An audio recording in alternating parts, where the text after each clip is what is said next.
पूर्व केंद्रीय मंत्री, पूर्व मुख्यमंत्री, राम जन्मभूमि मंदिर आंदोलन में अहम भूमिका निभाने वाली उमा भारती पहुंची अयोध्या।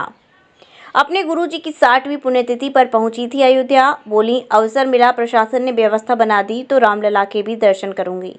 समाजवादी पार्टी के विधायकों द्वारा क्रॉस वोटिंग के सवाल पर बोला कि अभी तो क्रॉस होने वाले हैं, अब चुनाव जब आएगा तब सबका सुपड़ा साफ हो जाएगा। उन्होंने कहा, मोदी जी कहते हैं एनडीए के साथ 400 पार करेंगे, मैं कहती हूं अकेले बीजेपी ही 400 पार करेगी।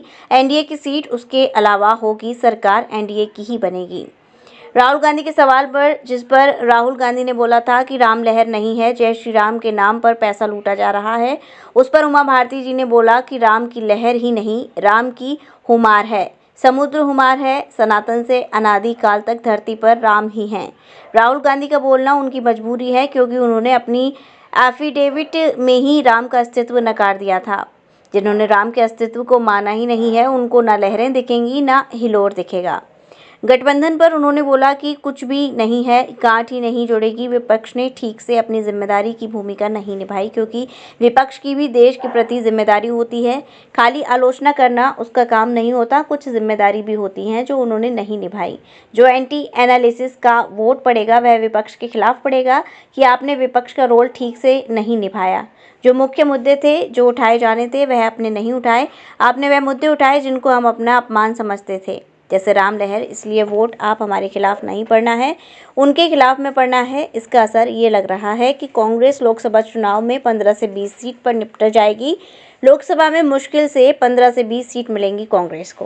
गुरु पेजावर स्वामी जी विश्वेश्वरतीर्थ महाराज उड़ीपी के, जो अयोध्या आंदोलन के पुरोधाओं में से एक थे, उनके शिष्य श्री विश्वप्रसन्न तीर्थ जी की षष्ठी पूर्ति यानी 60वां वर्ष पूरा हो रहा है, तो अयोध्या के संत उसको मना रहे हैं। तो उन्होंने मुझे विशेष रूप से उपस्थित होने के लिए कहा। मेरे गुरु भाई हैं, मेरे गुरुजी का अब शरीर छूट गया है, और गुरुजी और महंत अवैधनाथ जी बहुत अच्छे मित्र भी थे, तो मैं उनके उसमें कार्यक्रम में भाग लेने के लिए अयोध्या आई हूँ। और अगर अवसर मिला, प्रशासन ने व्यवस्था बना दी, तो रामलला के भी दर्शन कर लूँगी। जी, जिस तरह बात की जाए 2024 का चुनाव भी आ चुका है, जो आपकी तपस्या थी वो आज पूरी हो चुकी है। भगवान रामलला अपने घर में विराजमान है, क्या कहेंगे आप? ये तो सबकी थी, कि हमारी थोड़ी थी तपस्या। हमने क्या, जिन लोगों ने प्राणों की आहुतियाँ दे दी उनके कुल धन्य हो गए। और जब रामलला की प्राण प्रतिष्ठा हुई तो वो दिख भले ही नहीं रहे हैं, लेकिन उन सब में फिर से प्राण आ गए होंगे। जिस तरह बात की जाए दूसरे से, समाजवादी पार्टी के जो मुखिया हैं, उनके जो विधायक हैं, वो क्रॉस जो इस तरह से वोटिंग किया उन्होंने अभी, तो क्या लगता है आपको? है ये तो सब क्रॉस होने वाले हैं पूरे। अभी चुनाव जब आएगा तो यहाँ सबका सुपड़ा साफ होने वाले हैं। मोदी जी कहते हैं कि एनडीए के साथ, तो अब गाड़ी में जाने ही वाली हूँ, मैं 30 सेकंड बचे। जी जी, मोदी जी कहते हैं कि एनडीए के साथ 400 पार करेंगे, मैं कहती हूँ नहीं, अकेले बीजेपी 400 पार करेंगे, और एनडीए की सीटें उसके अलावा होगी, सरकार एनडीए की ही होगी। राहुल गांधी बोल रहे हैं कि जय श्री राम बोल के लोगों से पैसा ठगा जा रहा है और राम लहर नहीं है। इस पर आप क्या कहेंगे? अब मैं बैठने वाली हूँ गाड़ी में। इस पर आप क्या कहेंगी मैडम? अब कोई गिलास का संपूजन कर दिया है, बता रही हूँ मैम। रुक तो जाना, हाँ चाय पी लीजिए। नहीं पियेंगे और बात करेंगे हम। बोलते जाओ ना, उसमें क्या। राहुल गांधी ने कहा है कि घर का समझती हूँ। राहुल गांधी ने कहा राम लहर नहीं है और जय श्री राम का नारा देके लोगों को ठगा जा रहा है। राहुल गांधी ने कहा है कि राम लहर नहीं है और जय श्री राम का नारा देके लोगों से पैसा ऐठा जा रहा है। राम की लहर नहीं है, राम की तो हिलोरें हैं, समुद्र हैं राम तो। और सनातन से अनादिकाल से अनंत काल तक राम है इस देश की धरती पर। लेकिन राहुल गांधी को ऐसा कहना उनकी मजबूरी है, क्योंकि उनने तो अपने एफिडेविट में ही राम का अस्तित्व नकार दिया था। इसलिए जिनने राम के अस्तित्व को माना ही नहीं है, वो ना उन्हें लहरें दिखेंगी ना हिलोरें दिखेंगी। गठबंधन को लेकर क्या कहेंगे जो इन्होंने कुछ भी नहीं है, तो गांठ ही नहीं जुड़ेगी। अभी गांठ जुड़ती है, वो खुलती है, जुड़ती है और खुलती है। देखिए, आपको मैं एक बात बताऊं,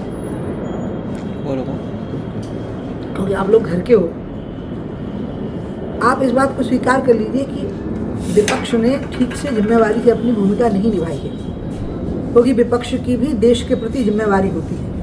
खाली आलोचना करना उसका काम नहीं होता, कुछ जिम्मेवारी भी होती है जो उन्हें नहीं निभाई। इसलिए जो एंटी इनकम्बेंसी का वोट पड़ेगा वो विपक्ष के खिलाफ पड़ेगा कि आपने विपक्ष का रोल ठीक से नहीं निभाया। जो मुख्य मुद्दे थे जो उठाए जाने चाहिए थे वो आपने नहीं उठाए। आपने वो उठाए हैं जिनको हमने अपना अपमान समझा, जैसे राम लहर नहीं है ऐसा बोल देना। तो इसलिए वोट अब हमारे खिलाफ नहीं पड़ना, उनके खिलाफ पड़ना है। और उसका परिणाम ये निकल रहा है कि रही सही कसर, मुझे तो लगता है कांग्रेस लोकसभा में 15-20 सीटों पर सिमट जाएगी। लोकसभा के अंदर मुश्किल से उनको 15-20 सीटें मिलेंगी लोकसभा में, पूरी लोकसभा में। मथुरा और काशी के लिए आप क्या कहेंगे? हमारी तो आस्था अयोध्या, मथुरा, काशी तीनों पर है। 1991 में जब वर्षिप बिल आया था और उसमें अयोध्या को विवादित मान करके अलग कर दिया गया था और मथुरा और काशी प्रतिबंधित कर दिया गया था कि वो उसी के अंतर्गत रहेगा। मैं तो पहली प्रवक्ता में ही थी, बहस मैंने ही शुरू की थी उस पर, और मैंने यही कहा था पार्लियामेंट के अंदर कि आप अयोध्या के साथ मथुरा और काशी को भी विवादास्पद स्थान मान लीजिए और आस्थाओं का टकराव मत मानिए, क्योंकि औरंगजेब की तुलना कृष्ण से नहीं हो सकती और औरंगजेब की तुलना बाबा विश्वनाथ से नहीं हो सकती, जैसे कि बाबर की तुलना राम से नहीं हो सकती। तो इसलिए इनको आप आस्था का टकराव मत मानिए, आप इसको विवादास्पद स्थल मानिए इन दोनों को, और इनको भी बाहर नहीं रखिए, मतलब इनको बाहर कर दीजिए अयोध्या की तरह। अब मामला कोर्ट में है, अब ये मेरी बात नोट करना बहुत जरूरी है। हाँ, ये तुमको दिखाना पड़ेगा कि मैं कोर्ट वाले मामले पर बोली। तो ये ध्यान रखना कि मामला कोर्ट में है मथुरा और काशी का, लेकिन मथुरा और काशी पर मंदिर बनना चाहिए। मेरी ये आस्था कोर्ट में नहीं है, ये मेरे दिल में है, ये रहेगी और ये तब तक रहेगी जब तक मंदिर नहीं बन जाएगा वहाँ पर भी। पूजन के लिए कह दिया है कोर्ट ने, फिर भी लगातार याचिकाएं मुस्लिम पक्ष की तरफ से जा रही हैं। भारतीय कानून के इस्तेमाल का सबको समान अधिकार है। मुसलमान इस देश के नागरिक हैं, उनको पूरा अधिकार है कि वो अपनी याचिकाएं लगाएं और फिर कोर्ट जो आदेश दे उसको स्वीकार करें।